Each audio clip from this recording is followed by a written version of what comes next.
Sandalwood ನ ಚೆಲುವಿನ ಚಿತ್ತಾರದ ಚೆಲುವೆ ನಟಿ ಅಮೂಲ್ಯ ಮದುವೆಯ ಬಳಿಕ ಬಣ್ಣ ಹಚ್ಚಿರ್ಲಿಲ್ಲ. ಹಾಗಂತ ಬಣ್ಣಕ್ಕೆ ಅವರು ವಿದಾಯವನ್ನು ಕೂಡ ಹೇಳಿರಲಿಲ್ಲ. ಅನೇಕ ವರ್ಷಗಳಿಂದ ಅವರು ನಟನೆಗೆ ಕಮ್ಬ್ಯಾಕ್ ಮಾಡುತ್ತಾರೆ ಎಂಬ ಮಾತು ಕೇಳಿ ಬರುತ್ತಲೇ ಇದೆ. ಕೊನೆಯದಾಗಿ ಇವರು 2017ರ ಮುಗುಳು ನಗೆ ಸಿನಿಮಾದಲ್ಲಿ ಅತಿಥಿ ಪಾತ್ರದಲ್ಲಿ ಕಾಣಿಸಿಕೊಂಡಿದ್ರು. ಮಕ್ಕಳಾದ ಬಳಿಕ ಅಮೂಲ್ಯ ಫ್ಯಾಮಿಲಿಯಲ್ಲೇ ಬ್ಯುಸಿಯಾಗಿದ್ದಾರೆ. ಹೀಗಿರುವಾಗ ಇದೀಗ ಬರೋಬ್ಬರಿ ಸುಮಾರು 8 ವರ್ಷಗಳ ಬಳಿಕ ಅಮೂಲ್ಯ ತೆರೆ ಮೇಲೆ ಕಾಣಿಸಿಕೊಳ್ಳುತ್ತಿದ್ದಾರೆ. ಅಮೂಲ್ಯ ಇದೀಗ ರಿಯಾಲಿಟಿ ಶೋ ಒಂದರಲ್ಲಿ ಜಡ್ಜ್ ಆಗಿ ಕಾಣಿಸಿಕೊಳ್ಳಲಿದ್ದಾರೆ. ಕನ್ನಡಿಗರ ನೆಚ್ಚಿನ ವಾಹಿನಿ ಜಿ ಕನ್ನಡ ಜನರನ್ನ ತನ್ನ ಧಾರಾವಾಹಿಗಳು, ರಿಯಾಲಿಟಿ ಶೋಗಳು ಮತ್ತು ವರ್ಲ್ಡ್ ಟೆಲಿವಿಷನ್ ಪ್ರೀಮಿಯರ್ ಮೂಲಕ ಮನರಂಜಿಸುತ್ತಾ ಬಂದಿದೆ.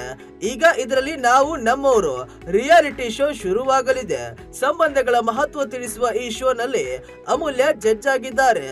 ಈ ರಿಯಾಲಿಟಿ ಶೋನಲ್ಲಿ ಅಮೂಲ್ಯ ಜೊತೆಗೆ ಸ್ಯಾಂಡಲ್ವುಡ್ ಅಧ್ಯಕ್ಷ ಶರಣ್ ಹಾಗೂ ಹಿರಿಯ ನಟಿ ತಾರಾ ಕೂಡ ಇದ್ದಾರೆ.